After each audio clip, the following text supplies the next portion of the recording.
Hi, I'm Roberta and I'm starting my own dress line. Since I moved to London, which is about 5 or 6 years ago, people have been always really friendly to me and started to talk to me about the way I looked. After being approached by so many people and being in a very creative industry in London, I was just like, well, I really like clothes, I really like dresses. Maybe I should be my own boss and do them like properly, like do them for everyone and make those dresses available for people who don't really maybe know how to, you know, have dresses like these or how to come across them.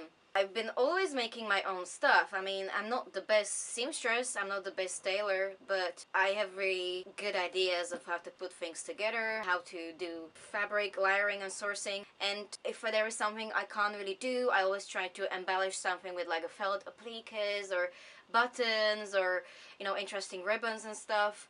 So maybe I should really use it towards my career and work for myself and have my own brand. I want to make what I do in my free time to do it full time.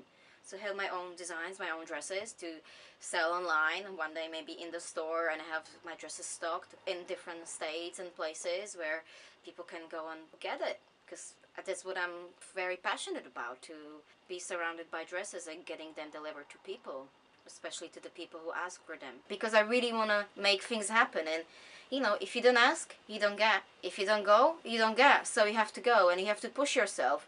But I have to say, yeah, London is tough, but you just can't give up. With the donations that I would receive online, I would love to do a whole collection one day, like a real fashion designer, but I need to start step by step. So I would probably put like one or two pieces at the beginning for the production that are maybe most successful, or the one that I think that people are gonna like a lot, and then I'll obviously release it in few colors and sizes. I would like to cover all body shapes. I want to cover more ages.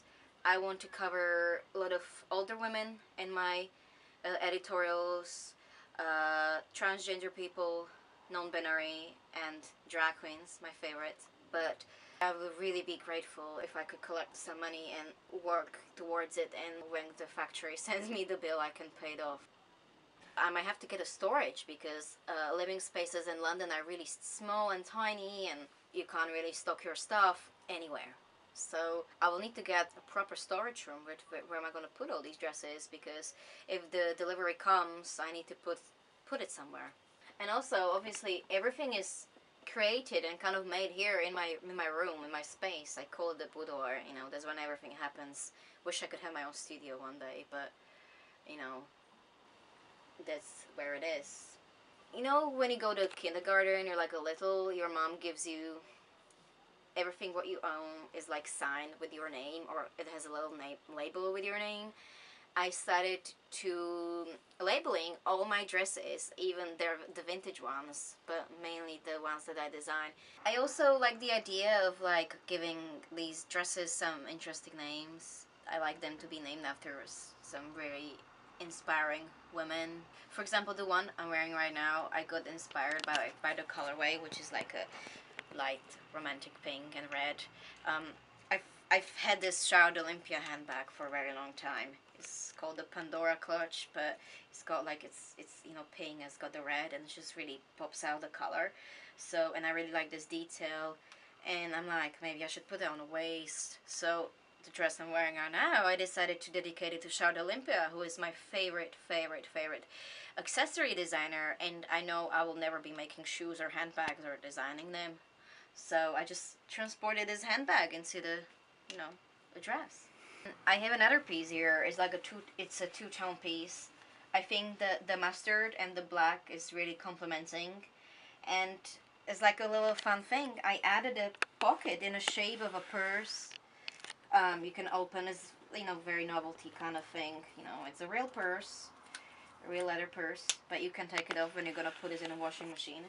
And I decided to call this Lulu because of Lulu Guinness. I've always liked Lulu Guinness designs, but I'm like, let's design a dress that is gonna represent her. So, and she's famous for handbags, so I put a tiny little purse as her pocket. Thank you very much for watching this video. I really appreciate any donations that you make, and you can also choose from any options on my funding page.